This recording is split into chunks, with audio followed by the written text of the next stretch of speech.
आज हम बात करेंगे गांव में रहने वाले नौजवानों के कैरियर के ऊपर।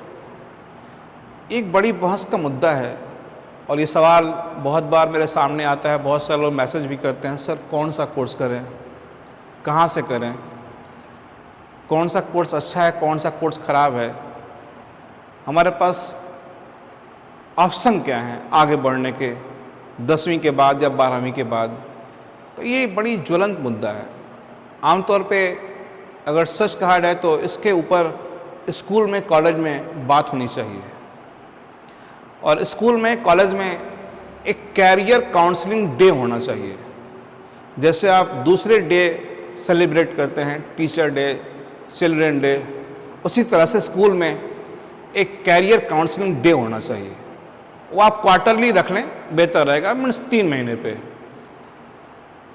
जिसमें बच्चों को गाइड किया जाए, उस सब्जेक्ट के, उस फील्ड के एक्सपर्टीज या स्पेशलिस्ट को बुला करके बच्चों को समझाया जाए कि भविष्य में आपको क्या करना है, आपकी इंटरेस्ट के हिसाब से कौन से कोर्स ठीक रहेंगे। नहीं तो बहुत सारे नौजवान जिनको सही गाइडलाइन नहीं मिल पाती है, वो बेचारे भटकते रहते हैं कि उन्हें क्या करना है। और आपको मैं एक बात और बतला दूं कि कोई कोर्स अच्छा खराब नहीं होता है, इस बहस में ना पड़िए। कोई स्टूडेंट कौन सा कोर्स करे ये कई बातों पर निर्भर करता है। नंबर 1, उसका किस सब्जेक्ट में इंटरेस्ट है।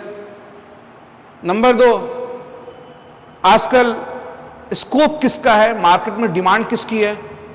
नंबर 3, उसके घर वाले कितने दिन तक पढ़ाई में उसका सपोर्ट कर सकते हैं, मिस कर सकते हैं, फैमिली बैकग्राउंड, तुरंत जॉब चाहिए या घर वाले लॉन्ग टर्म, लंबी अवधि के लिए सपोर्ट कर सकते हैं। इन सब बातों को ध्यान में रखकर एक कोर्स किया जाए। कोई कोर्स अच्छा खराब नहीं होता है। आप देखेंगे बहुत बार कि कोई BA MA करके आर्ट साइड से, मीन्स ह्यूमैनिटीज से बड़े बड़े पोस्ट पे चला गया, अधिकारी बन गया, और कोई BTech करके जॉबलेस है, कोई MBA करके जॉबलेस है, कोई ITI करके, पॉलिटेक्निक करके किसी बड़ी कंपनी में इंजीनियर बन गया, और कोई BTech करके भी जॉबलेस है। तो इसे आप क्या कहेंगे? तो इस बात का प्रूफ है कि कोर्स खराब अच्छा नहीं होता है। कोर्स आपकी चॉइस, मार्केट की डिमांड को देख के किया है। जैसे आजकल क्या है कि मार्केट काफी तेजी से बदल रहा है, कई नई चीजें आ रही हैं, तो हमें उनके साथ कदम से कदम मिला के चलना होगा, नहीं तो हम जमाने के हिसाब से पीछे हो जाएंगे।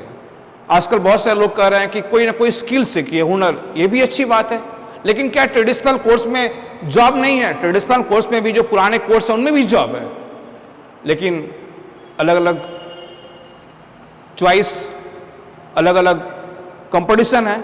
इन सब मुद्दों में बात करेंगे कि गांव के नौजवान कौन सा कोर्स करें ताकि उन्हें बाहर आगे जाकर जॉब मिलने में आसानी हो। तो मैंने जो रिसर्च किया है कि गांव के जो नौजवान हैं जिन्हें सही गाइडलाइन नहीं मिलती है, मेरी रिसर्च में 10 टॉपिक आए हैं, 10 पॉइंट, यानी कि गांव के नौजवानों के लिए 10 विकल्प हैं जॉब करने के।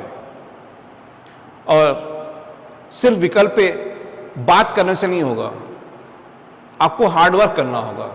आपको अपने टारगेट को, गोल को अचीव करने के लिए चाहत होनी चाहिए, शौक पैदा करना होगा। बहुत बड़े फिलासफर हुए अपने जमाने के, सुकरात, उनके पास एक नौजवान आता है, कहता है कि मुझे कामयाबी के तरीके बतलाइए। सुकरात ने उससे कहा कि कल सुबह आओ। तो वो नौजवान कल सुबह आया। सुकरात उसको अपने साथ लेके चले, चलते चलते नदी किनारे गए और पानी में उतरने लगे। उससे कहे कि तुम भी उतरो। जब पानी में उतरना शुरू कर दिए, जब पानी गर्दन तक आया, डूबने भर हुआ, तो सुकरात उसको ऊपर से दबाने लगे, काफी प्रेशर से। जाहिर सी बात है, किसी को भी आप पानी में डुबाएंगे तो बाहर निकलने के लिए तड़फड़ाएगा, उसके अंदर एक तड़प होगी बाहर निकलने की। थोड़ी देर बाद सुकरात उसको छोड़े और बाहर निकाल के लेके आए। कुछ समय बाद वो थोड़ा कूल हुआ तो इनके ऊपर गर्म हो गया। कहा कि मैं तो आपसे कामयाबी के तरीके पूछने आया था, आप मेरी जान लेने पे तुले हुए हैं। तो सुकरात ने कहा कि जब मैं तुम्हें डुबो रहा था तो तुम्हें किस बात की तड़प थी? तो उसने कहा बाहर निकलने की। तो कहा, सुकरात ने कहा कि कामयाबी का यही एक तरीका है। जैसे तुमको पानी से बाहर निकलने की जितनी तड़प थी, उतनी तड़प तुमको कामयाब होने के लिए हो जाए तो तुम कामयाब हो जाओगे, बाकी और कोई रास्ता नहीं है। तो करने का अर्थ यही है।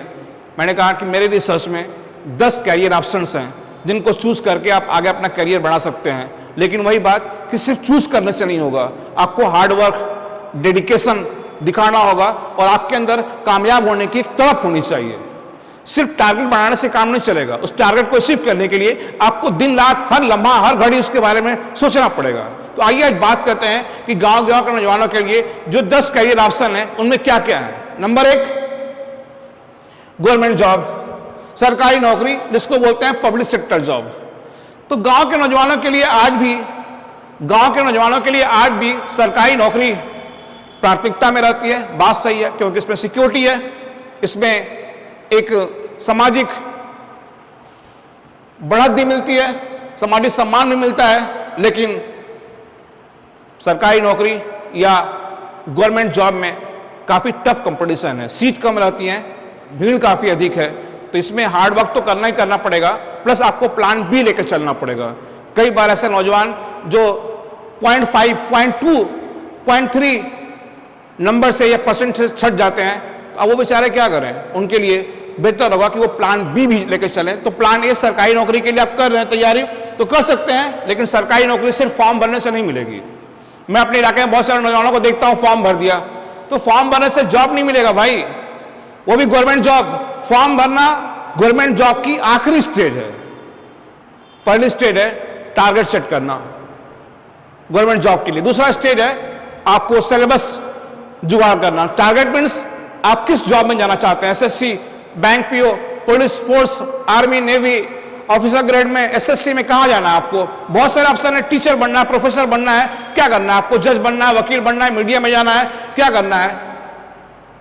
तो उसके लिए पहले आपको टारगेट सेट करना पड़ेगा, नंबर 1।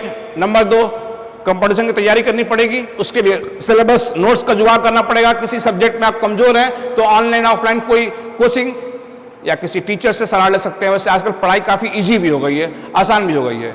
आपको फ्री है गूगल, आपको फ्री है एआई, आपको फ्री है यूट्यूब। आज से 15-20 साल पहले ये ऑप्शन नहीं थे। नौजवान किताब ढूंढते थे, जाते थे टीचर्स के पास, उसके बाद पढ़ते थे। आज तो घर बैठे दुनिया मुट्ठी में है, अपने मोबाइल से आप कोई भी इंफॉर्मेशन ले सकते हैं। तो गांव के नौजवानों के लिए पहला ऑप्शन है गवर्नमेंट जॉब, लेकिन गवर्नमेंट जॉब में टफ कंपटीशन है। आगे है दूसरा प्राइवेट जॉब, प्राइवेट सेक्टर में नौकरी। तो प्राइवेट सेक्टर में आप नौकरी कर सकते हैं, आईटी के फील्ड में, हेल्थ केयर में, पैरामेडिकल में, मार्केटिंग में, HR, finance, hotel, real estate में। बहुत सारे यहाँ पे ऑप्शन हैं, लेकिन आपको यहाँ पे प्रैक्टिकल ट्रेनिंग लेना पड़ेगा और आपकी इंग्लिश वगैरह ठीक होनी चाहिए, इंग्लिश ठीक होनी चाहिए। और यहाँ पे एक पॉइंट और है, जैसे मैं अपने इलाके में देखता हूँ बहुत सारे नौजवानों को कि वो प्राइवेट जॉब में जाना चाहते हैं, लेकिन वो बीए कर रहे हैं, वो भी बीए कर रहे हैं इतिहास से, भूगोल से।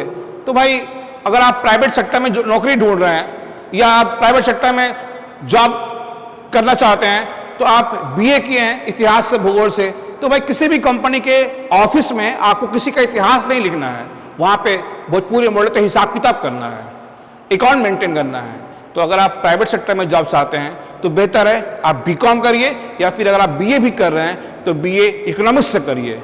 नहीं तो दूसरे विषय से आप बीए करके, प्लेन बीए करके आप जाके जॉब ढूंढ रहे हैं प्राइवेट सेक्टर में, तो वहां पे आपके लिए अपॉर्चुनिटीज या संभावना या मौके बहुत कम होंगे।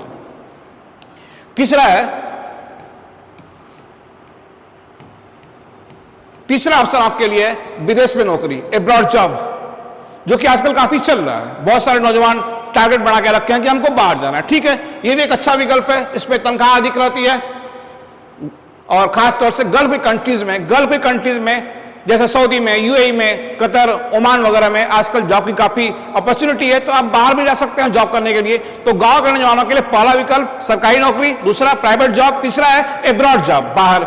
यहां भी कुछ रिस्क है, कभी कभी क्या होता है कि किसी गलत एजेंट के चक्कर में फंस जाते हैं और सही जॉब नहीं मिल पाती है। तो आपको कई बातों पे ध्यान रखना होगा, जैसे एजेंट क्या, कौन सा है, किस एजेंसी के थ्रू आप जा रहे हैं, कहां पे जा रहे हैं, काम कैसा है, ध्यान देना है। नंबर 4 है खुद का बिजनेस। सही बात है, अगर आप चाहें तो खुद का बिजनेस भी कर सकते हैं। अगर आप जॉब करना नहीं चाहते हैं, कहीं बाहर जाना नहीं चाहते हैं, तो खुद का बिजनेस कर लीजिए, कोई दुकान कोई शॉप ओपन कर लीजिए। उसके लिए भी गवर्नमेंट बहुत सारी स्कीम ला रही है लोन की, उसके लिए भी आप अप्लाई कर सकते हैं। आगे है 5वां है फ्री लॉन्सिंग। बेहतर ऑप्शन है फ्री लॉन्सिंग। तो गांव के नौजवान फ्री लॉन्सिंग में हाथ आजमा सकते हैं। वो दौर गया जब हमारे पास कोई हुनर था और अपने हुनर को दिखाने के लिए दुनिया में हमारे पास कोई प्लेटफॉर्म नहीं थी। आज प्लेटफॉर्म है सोशल मीडिया। एक सीनियर ऑफिसर थे, उन्होंने मुझसे पूछा कि इरफान, आपके दौर की सबसे खास बात क्या है? आप जिस दौर में पैदा हुए खास बात क्या है? मैंने कहा उनसे कि सोशल मीडिया। उन्होंने कहा ये कैसे? मैंने कहा सर, अगर कोई 50-60 साल पहले पैदा हुआ है, उस दौर में उसके पास कोई हुनर था, कोई स्किल था, कोई जानकारी थी, ज्ञान था, तो उस जानकारी को, हुनर को, स्किल को, ज्ञान को दुनिया के सामने दिखाने के लिए या बांटने के लिए उस दौर में उसके पास कोई प्लेटफॉर्म नहीं था।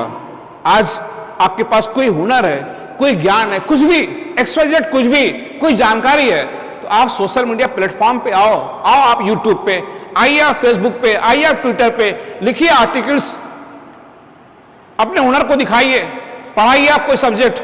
गाना में आप एक्सपर्ट हैं, शेर व शायरी में आप एक्सपर्ट हैं, खाना बनाने में आप एक्सपर्ट हैं, या जिम ट्रेनर आप हैं, तो ये सारे हुनर, ये सारे स्किल, जो भी आपके पास स्किल है, आप कोई भी आपके पास स्किल हो, बहुत सारे स्किल है दुनिया में, तो आपके पास कोई भी आज के डेट में स्किल है, तो उस स्किल को दुनिया के सामने दिखा करके और सोशल मीडिया से कमाना, ये भी एक बेहतर ऑप्शन है। उसके लिए किसी शहर में जाने की आवश्यकता नहीं है, बस अपने गांव में एक छोटा सा मोबाइल है या एक कैमरा है, रिकॉर्डिंग करिए और यूट्यूब पे, सोशल मीडिया पे लगे रहिए, लगातार वीडियो डालिए। ये मत देखिए कि कितनी लाइक है, कितनी कमेंट है, लगातार लगे रहिए। एक नए दिन आपके चैनल मोनेटाइज होंगे और आपको पैसे मिलने शुरू होंगे।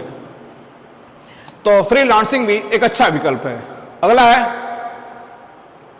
एग्रीकल्चर, खेती। हाँ, गांव के नौजवानों के लिए खेती भी एक बेहतर विकल्प है, लेकिन खेती आपको मॉडर्न करनी पड़ेगी। खेती में भी थोड़ी रिस्क है, लेकिन आपके पास कुछ कायदे की जमीन है तो आप खेती बाड़ी में भी हाथ आजमा सकते हैं। Number 6। Number 7, skill based self employment. आपके पास कोई हुनर है, जैसे मोबाइल रिपेयरिंग का, कंप्यूटर रिपेयरिंग का, या और भी कोई आपके पास स्किल है, हुनर है, तो आप इस काम को भी आजमा सकते हैं। जिनके पास पढ़ाई के समय नहीं है, उनके पास कुछ सीखने का इरादा है, तो वो सीख करके इससे भी पैसे कमा सकते हैं।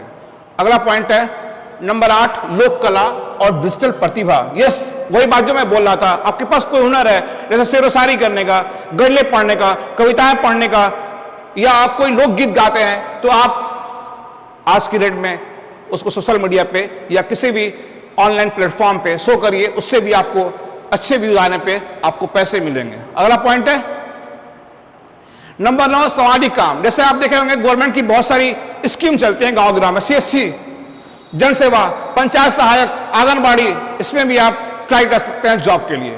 और लास्ट विकल्प है, हालांकि इसको लास्ट में नहीं रखना चाहिए था, मुझे पहले रखना चाहिए था, यह भी एक बेहतर विकल्प है, स्पोर्ट्स, खेलकूद। अगर आप कोई भी गेम खेलते हैं, फुटबॉल, क्रिकेट, रेसलिंग, कुछ भी, तो आप उसको प्रोफेशनली खेलिए। टाइम पास करने के लिए, मनोरंजन करने के लिए न खेलिए। जिला स्तर पे, ब्लॉक स्तर पे, राज्य स्तर पे बहुत सारे कंपटीशन होते हैं, उनमें पार्टिसिपेट करिए। किसी रजिस्टर्ड क्लब का रजिस्टर्ड प्लेयर बनिए आप। इसके अलावा देश में खेलो इंडिया या साई का, स्पोर्ट्स हॉस्टल का या स्पोर्ट्स कॉलेज का बहुत सारा फॉर्म आता है, उनको आप भरिए। ये फॉर्म आने शुरू होते हैं फरवरी के बाद, तो फरवरी के बाद साई का या हॉस्टल का या स्पोर्ट्स कॉलेज का या खेलो इंडिया का, इन सबका फॉर्म आता रहता है और हर गेम का फॉर्म आता है।